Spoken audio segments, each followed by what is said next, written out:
ಬೃಂದಾವನದಲ್ಲಿ ಶ್ರೀಕೃಷ್ಣನ ಬಾಲ್ಯದ ಲೀಲೆಗಳು ದೇವಿ ಮಾಯೆಯ ಕೊಡುಗೆಗಳಲ್ಲಿ ಪ್ರಮುಖವಾದ ಪರಿಕಲ್ಪನೆಗಳನ್ನು ಒದಗಿಸುತ್ತವೆ. ಅವನು ಬೃಂದಾವನದಲ್ಲಿ ಬಾಲಕನಾಗಿ ಆಟವಾಡಿದ ಸಂದರ್ಭಗಳಲ್ಲಿ ಅನೇಕ ಅದ್ಭುತ ಸಂಗತಿಗಳು ನಡೆಯುತ್ತವೆ ಮತ್ತು ಅವನು ತನ್ನ ಭಕ್ತರ ಹೃದಯದಲ್ಲಿ ಗಾಢವಾದ ಭಾವನೆಯನ್ನು ಮೂಡಿಸಿದನು. ಬೃಂದಾವನದಲ್ಲಿ ಕೃಷ್ಣನ ಬಾಲ್ಯದ ಲೀಲೆಗಳ ಮಹತ್ವ ಬಹುದೂರ ಹಬ್ಬಿದಂಥದ್ದು. ಕೆಲವು ಪ್ರಮುಖ ಲೀಲೆಗಳು ಈ ಪ್ರಕಾರ: 1. ಮಕ್ಕಳೊಂದಿಗೆ ಆಟಗಳು. ಕೃಷ್ಣನು ತನ್ನ ಬಾಲ್ಯದಲ್ಲಿ ಚೆಲುವು, ವೈಶಿಷ್ಟ್ಯತೆ ಮತ್ತು ನಗುಹೀನತೆಗಳಿಂದ ತುಂಬಿದ ಚುಟುಕುಗಳನ್ನು ಮಾಡಿ ತನ್ನ ಸಂಗಾತಿಗಳಾದ ಸುಧಾಮ ಮತ್ತು ಬಲರಾಮ ಸೇರಿದಂತೆ ಹಲವಾರು ಮಕ್ಕಳೊಂದಿಗೆ ಆಟವಾಡುತ್ತಿದ್ದನು.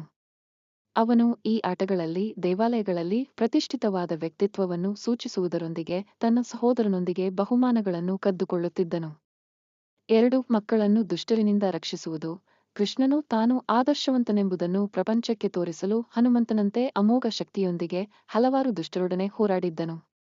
ಅವನು ತನ್ನ ಸ್ನೇಹಿತರಾದ ಗೋಪಿಕೆಗಳ ರಕ್ಷಣೆಗಾಗಿ ನರಕುಂದಲು ದುಷ್ಕರ್ಮಿಗಳೊಡನೆ ಯುದ್ಧ ಮಾಡಿದನು. 3. ಮೂಸಲಿನ ಪೂರ್ಣಕಾವ್ಯದಲ್ಲಿ ಲೀಲೆಯ ಅವಿಭಾಜಿತ ಚರಿತ್ರೆ.